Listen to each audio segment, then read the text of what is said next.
ભાઈ આપણે એકદમ ખૂણે લઈ લીધું છે, જેટલું થતું હતું એટલું આપણે લઈ લીધું છે. અહીંયા જેટલું આવ્યું તમને કંઈક નડશે નહીં ને. જનરેશન સૌથી સારું. હાઈટ જો તમારી હાઈટ આટલી છે તો આના નીચે કોઈક પણ આરામથી બેસી શકશે. હા એકદમ તમારી હાઈટથી ઉપર જ આવશે.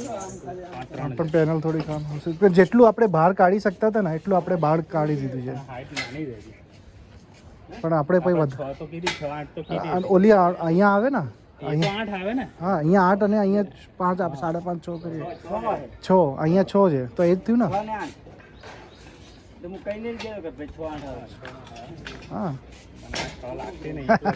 ના ના 6 છે. અને આ શું સ્ટાન્ડર્ડ આના કરતાં ઊંચી કરીએ ને તો સ્ટ્રેન્થ થોડી ઘટી જાય. અમે તો જેવી રીતે ઇન્સ્ટોલ કરીએ તો આમાં જનરેશનમાં જોવું નહીં પડે એવી રીતે જ અમે કરીએ ઇન્સ્ટોલેશન.